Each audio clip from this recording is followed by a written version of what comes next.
Hello guys! So ngayon lang ako nakapag-video dahil sobra akong lobat kanina. Dito po yung aming shooting location dito sa Cristina Villas, Antipolo. Ayun, dun yung wedding scene mamaya. Tapos dyan yung wedding scene namin kanina. Kasi sa first wedding kami. Oo, nag-eksena. Pero merong second wedding mamaya pa. Ano bang ganda? Swimming pool na may duyan. Ang ganda ng view nito guys. Tanaw ang Metro Manila. Oo, pakita ko. Kasi kanina di ako nakapag-video eh. Ngayon lang. Maganda sana kung kunan doon sa taas. Tanaw ang Metro Manila. Kaya lang ano eh.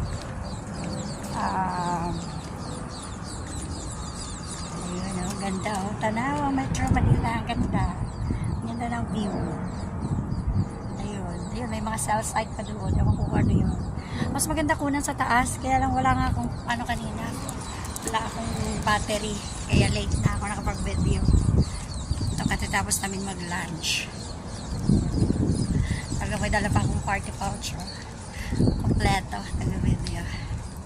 So wala naman signal, di mo rin ma-upload yung video mo. Okay lang. Doon mas maganda.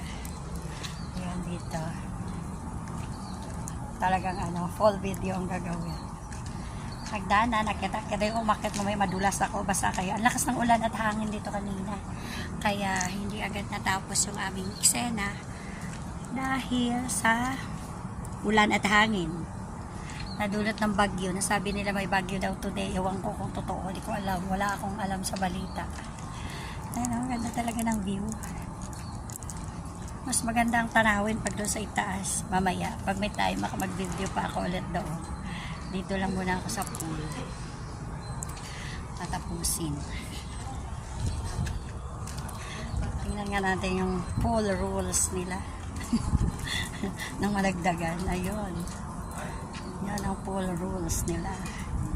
Basta ang ganda guys. Oh. Ayun yung mga building ng Metro Manila. Sobrang taas na itong ano na to. Location na to. Nakailang akyat yung kotse ko. Nag-vlog lang po. Oo. So, hindi ko lang oras inantay ko mag 3 minutes kasi 3 minutes yung minimum eh. Para kahit pa paano, meron nga akong may upload na no. Hindi sayang yung punta ko dito. Nakapag-shoot na ako, may vlog pa. O diba? Tapos naambon pa. Mamaya ulit, ha? Kunan ko sandali yung itaas. Mamaya pag ano, pakita ko doon para makunan yung buong Metro Manila. Ganda talaga. Bye!